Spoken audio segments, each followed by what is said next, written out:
రామారావు గారి గురించి పూజ్యులు, యుగ పురుషులు అండ్ మాలాంటి వాళ్ళకి దైవ సమానులు, అలాగే అక్కడి నాగేశ్వరరావు గారు అదేవిధంగా ఆయన మాకు పూజ్యులు, మాకు ఆరాధ్యులు. అలాంటి వారి గురించి ప్రత్యేకంగా తెలియనిది ఎవరికి, ఏమని చెప్పాలి, ఎంతని చెప్పాలి.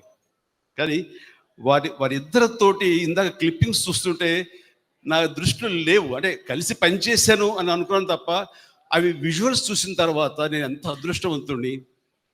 నేను ఈ సమకాలీన సినిమాల్లో కూడా ఉంటూ వారితో పాటు వాళ్ళు హీరోగా ఉన్నప్పుడు నేను తోటి హీరోగానో చిన్న నటుడుగానో నేను నా యొక్క ప్రస్తావన, నా ప్రయాణాన్ని కొనసాగించాను వారితో ఉన్న ఆ కొద్ది స్పేస్ సినిమాల్లో నేను తీసుకోవటం అనేది నాకు పూర్వజన్మ సుకృతంగా నటుడుగా నాకు అనిపిస్తుంటుంది. చాలా గొప్ప అవకాశం. ఆ సమయంలో నాకు వాళ్ళతో జరిగే సంభాషణలు మాత్రం షేర్ చేసుకుంటాను. ఇవి ఇంతవరకు ఎప్పుడు బయటికి రాలేదు కాబట్టి కొంచెం వినడానికి బాగానే ఉంటుంది.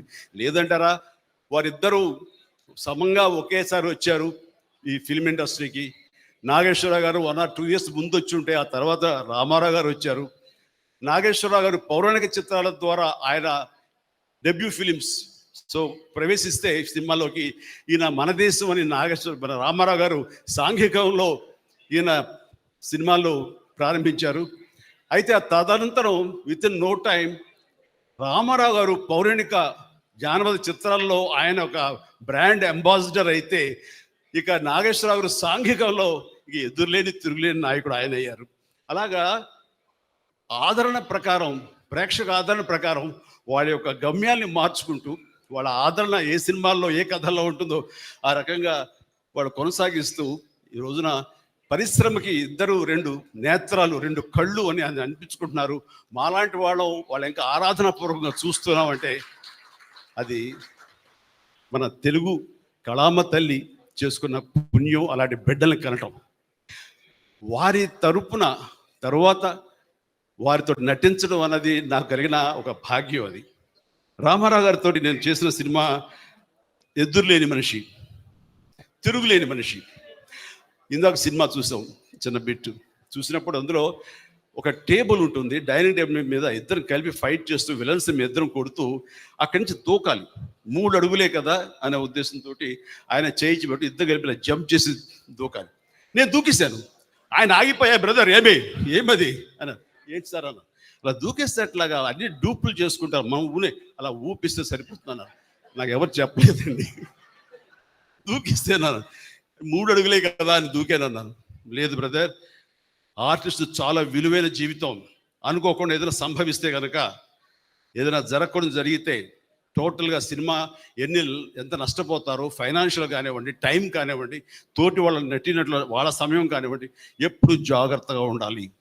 సినిమాలో ఏది కనపడదు, మనం చేసామని అనుకుంటారు అని చెప్పినప్పుడు కరెక్టే, కానీ చేయాలని ఉత్సాహం ఉంది, అన్నీ ఒరిజినల్గా చేసేయాలని తాపత్రయం ఉంది, ఆ కుర్రతనంలో ఓకే అని అనుకున్నాను.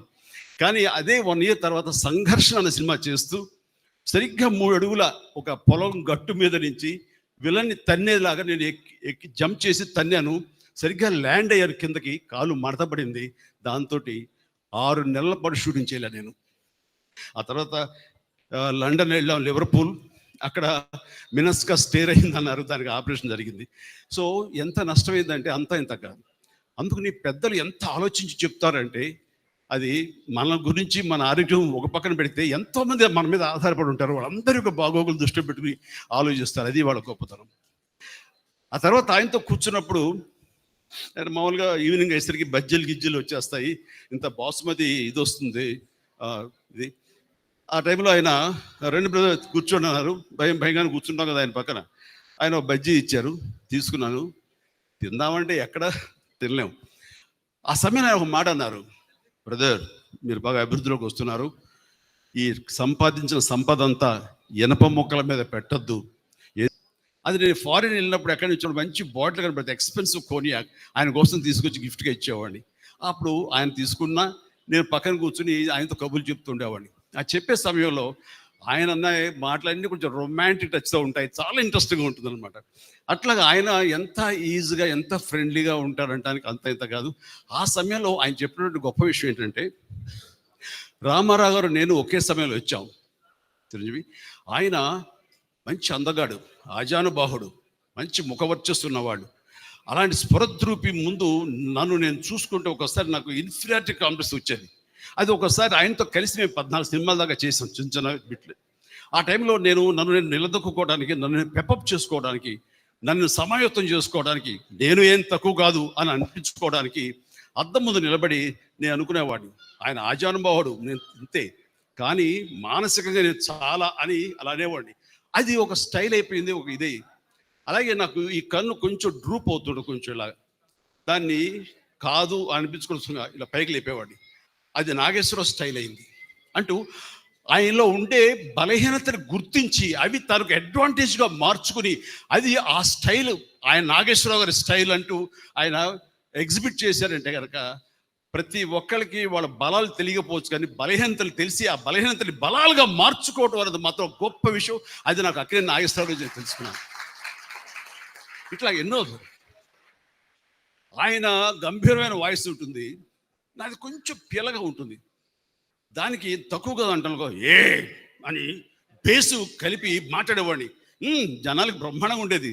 అని అట్లాగా ఆయన నుంచి బలహీనతలు లేనట్టు ఆ యాక్టర్ ఎవరు లేరు. నాలో ఇన్ని బలహీనతలు ఉంటాయి, బట్ యాక్టింగ్ సైజ్ దాంట్లన్నీ ఎలా అధిగమించాలంటే దాంట్లో నిరంతరం ఒక ఎక్సర్సైజ్ చేస్తుంటూ మనం ఎలాగా ఎవాల్వ్ అవ్వాలి, మనం ఎట్లాగా మనం అభిమానం సంపాదించుకోవాలి అనే దాని నిరంతరం మనం ప్రయత్నిస్తే కనుక పైకి రానటువంటి వ్యక్తే ఉండరు.